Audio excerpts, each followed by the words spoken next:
Эч качан жашооңдо болуп аткан оорчулукка капаланба. Анткени ал сенин жана менин үстүмө сөзсүз келип болмоган. Ал эч качан сенден кайып да кетмек эмес. Же болсо сага менен тийип тур жок болуп кетмес. Ал сөзсүз болмок. Ошол себебинен болду. Биз дайым айтабыз ушундай.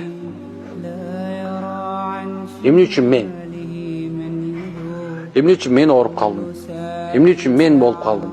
Эмне үчүн мен? Анткени сени Аллах жакшы көрөт.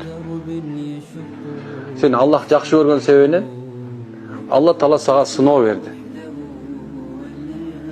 Алла Таала сага сыноо берди эмне себептен? Аны жазып койгон.